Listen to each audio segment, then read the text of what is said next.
Labai norėjau nuo pat mažens groti pianinu, nes matydavau, kaip kiti vaikai mokinasi pas muzikos mokytoją, bet dėja mano tėvų šeima nesudarė sąlygų man mokintis muzikos. Ir aš pamenu labai dėl to, kaip vaikas išgyvenau, labai pergyvenau, man taip vaikiškai širdelę skaudėjo. Aš galvojau, vis tiek aš turiu išmokti muzikos, labai to norėjau. Aš tikrai taip galvojau, kad jeigu mano vaikai, arba bent jau vienas, kol dar aš jų visai neturėjau, nors vienas norės taip, turės tokį troškimą širdyje muzikuoti, tai jau aš tikrai sudarysiu visas sąlygas, kad jų ta svajonė išsipildytų, nes aš žinau, ką reiškia labai norėti ir neturėti. Ir kadangi aš tą patį išgyvenau, aš taip ir pasakiau savo. Nors vienas vaikas, jeigu matysiu, kad yra gabus, tikrai leisiu. Taip ir atsitiko. Taigi Rasa augina 3 dukteris ir visos 3 groja. Vyriausioji Meda fleita, jaunesnioji Deimena smuiku, o mažoji Eglutė susipažįsta su fortepijonu. Bet šį vakar kalbėsime tik apie vieną iš seserų, 14-metę Deimeną, jauną, gabę ir labai mielą mergytę, kuri savo pasirinkimu mamą nustebino būdama vos 5. Prisimenu, už rankutės visą laiką vesdavau į muzikos mokyklą vyresnėje, reiškiasi, ir jinai bevaikščiodama pirmyn ir atgal iš pamokų vieną gražią dieną pareiškė, tada buvo 5 metai Deimenai: mamyte, o aš griešiu tik smuikeliu. Jau iš pat pirmų dienų kažkaip nustebau, kaip mama pasakė ją atvedus, kad sakau, kodėl pasirinko būtent smuiką, kadangi labai daug yra instrumentų. Jinai man sako, kad smuikas yra jos gyvenimas, kad jai pats gražiausias garsas yra smuiko, tai jau tas vyko, kai buvo 6 metukai, ar ne? Kad smuiko įvaldyti, tai aišku, visokių būna. Kartais buvo, kad kaip čia sunku, gal jau ir mesiu. Bet tas noras kažkaip, kai aš buvau maža, aš nelabai žinau apie tą smuiką, bet net nesivaizduoju, ar aš jį kažkur pamačiau, ar dar kažką. Taip užsinorėjau ir jau per tas pirmas pamokas man patiko, tikrai patiko. Ir tie kūriniai vis sunkėjo, vis programa sunkėjo ir vis sunkiau darės. Ir ryžto daugiau reikia, ir gro daugiau, ir visko. Bet kažkaip, nežinau. Deimutė tai visiškai aiškiai žino, kad jai smuikas yra labiausiai patinkantis instrumentas ir stengiasi labai šitoj srity tobulėti. Ir žodžiu, aš pedagoginį darbą dirbu kokius jau apie 30 metų, plius minus, tiksliai neskaičiuosiu, bet jeigu taip žiūrėti, jau per mano rankas praėjo gal apie 100 kokių mokinių. Tai ne visi jie būtinai baigė, kai kurie tik šiek tiek pasimokė, aš Vilniuje Dvariono mokykloje dirbu, bet taip sakyčiau, kad jinai eina gal į 10 pačių gabiausių, o gal ir į 5, galima taip pasakyti.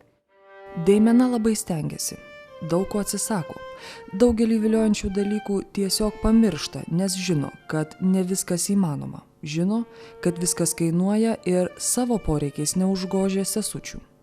Visos jos supranta, kad tėvai gali tiek, kiek gali. O kaip namie susidėliojate tos prioritetus tokius finansinius, nes tarkim konkursai kainuoja tiek tau, tiek sesiai. Galų gale reikia knygų, reikia kažkokių buitinių dalykų. Kaip su tom svajonėm ir tais norais susitvarkot? Norisi gražių dalykų visokių. Aišku, norisi, taip ne visą laiką išeina tai, ką nori, bet, aišku, konkursam tiem visiems, tai kas gali ten iš giminių šiek tiek dar padeda, dar kažką. Tenka daug atsisakyti pramogų kažkokių? Tenka.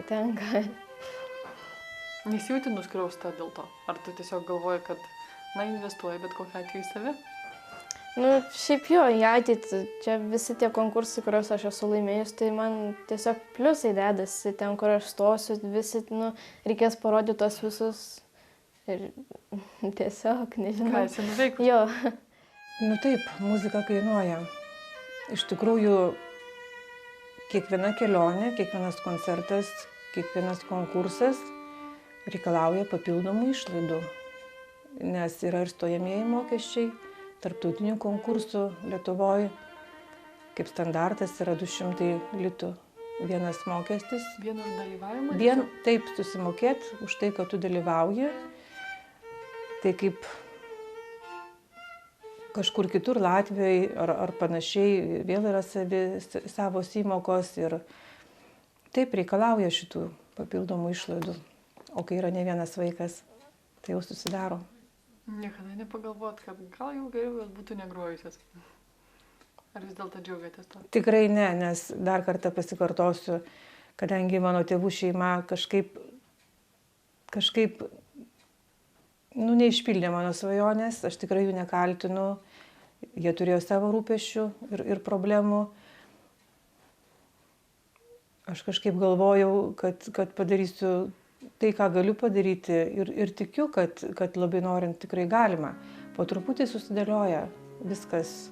Gal ne taip, kaip norėtų mergaitės, gal tikrai norėtų išvažiuoti į toliau kažkur į konkursą ir tikrai nėra tų galimybių, plačių galimybių, kaip kiti gal pasiturintys vaikai tą turi, bet maksimaliai išnaudojam tas galimybės, kurios yra arčiau ir su Dievo pagalba mes koncertuojame ir dalyvavom konkursuose.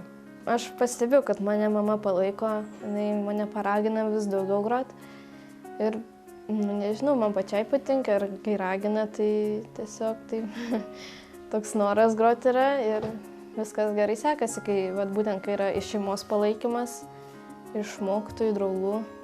Mes turbūt kaip šeima žinome, ką mes galime ir ką mes norime. Nėra tokių dalykų, kurie būtų galbūt,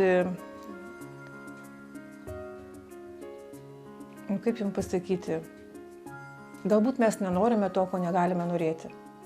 Susitarėm, yra dalykų, kurie ir nekainuoja. Galima nuvažiuoti į mišką, galima eiti paupiu, galima gerėtis tuo, kas yra labai gražu, ką sukuria Dievas, labai nuostabi gamta, iš tikrųjų nekainuoja pinigų. Galima ir taip džiaugtis. Moka mergaitės tą daryti? Moka, mes visi mokam, mes tą ir darom. O Rasa vis nerimauja, galbūt ne viską padarė dėl savo mergaičių ir stengiasi, kad jos pačios vaikystėje išgyventų emocijų, tėvų skyrybų, nepritekliaus, neišsipildžiusių svajonių, jos dukros nepajustų. Bet Deimenos dantukai mamos širdį neramina vis labiau. Gydymo reikia jau šiandien, papildomų lėšų taip pat. Ir iškėsi, kai jau galima pradėti gydymą plokštelėm, daktaras pasako, mes taip ir darėme. Trumpalaikis buvo efektas. Kol nešiojam, atrodo, kad kažkas tai į gerą pusę eina. Žinot, aš tai ne specialistė. Iki tam tikros dienos, iki šių metų pavasario, kai atėjom jau dar kartą darytis plokštelę, kitą naują plokštelę. Ir mums pasakė, kad reikia pasidaryti nuotrauką, reiškiasi, pagal kurią spręs, ar efektyvus yra šitas gydymo metodas. Ar įmanoma dar kažką tai padėti tuo senuoju gydymo metodu. Ir pasidarėt nuotraukas? Pasidarė nuotraukas, ką gydytoja liepė pasidaryti ir jinai liepė ateiti pakartotinai ir gauti atsakymą. Ir atsakymas buvo, kad šitas gydymo metodas nebetinka ir jinai kaip ir negalinti toliau jo taikyti. Šiuo atveju reikia breketų. Taip, jinai pasakė vieną iš galimybių, kad reikia kreiptis į kito lygio specialistus ir taikyti kitą gydymą. Breketai tai yra vienas iš ortodontinio aparatų, kuriuos mes naudojam ortodontinių anomalijų gydymui. Ir pagal savo veikimo mechanizmą jie kai kuriais atvejais yra vienintelis pasirinkimas, kai reikia atlikti tam tikrus ortodontinės korekcijas. Kai reikia dantį atsukti, pasukti pagal savo ašį, koreguoti sunkesnės ortodontinės anomalijas, ortodontinių plokštelių gydymui neužtenka, nes jos tiesiog mechaniškai negali atlikti kai kurių ortodontinio danties perkelimo veiksmų, todėl mes naudojam breketų sistemą. O Deimena griežia toliau. Mokosi naujų melodijų, susipažįsta su naujais kūrėjais, laimi vis naujus konkursus ir svajoja, kiek dar daug visko ji galės pasiekti, parodyti, išmokti ir pagroti. Ir kaip ji, būdama žymi smuikininkė, lipdama ant scenos, galės drąsiai šypsotis, plačia, gražia šypsena. Deimutė turi išskirtinius duomenis, ta prasme, kad jinai yra labai išraiškinga, o smuiko instrumentai turbūt tai yra labai svarbu. Ir tai pastebėjau ne tik aš, jai tiesiog reikėtų būti gera smuikininkė, todėl kad jinai turi daug ką pasakyti. Jos yra turtinga dvasia. Va tie konkursai yra labai geras dalykas, nes jie priverčia daug daugiau groti. Su jais tu padarai vis didesnę pažangą, nes tu turi tikslą kažkam ruoštis ir vis didesnį tikslą. Ir vat, nežinau, jeigu be tų konkursų, kaip čia būtų. Ta prasme, tai... Ar daugiau nerimo, ar labiau laukia ir labiau įdomu yra, kai ruošies konkursui? Daug yra baimės prieš konkursus, jaudulys labai didelis, kaip tu ten pasirodysi. Nežinau, kažkaip. O tą akimirką, kai užlipi ant scenos? Oi, tai iš viso tada jau būna.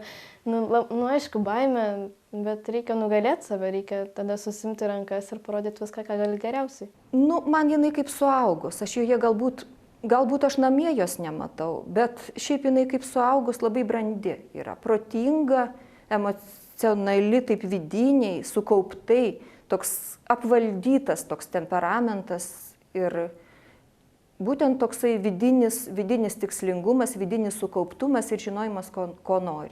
Jinai ne pagal amžių brandi, man taip atrodo, palyginus su tais mokiniais, su kuriais kitais man tenka dirbti. Aš su smuiku ruošiuosi sieti visą savo ateitį, visą savo gyvenimą, tai man smuikas yra mano visas gyvenimas, mano laisvalaikis kartais netgi didžioji ta dalis, ką aš daugiausia galiu nuveikti.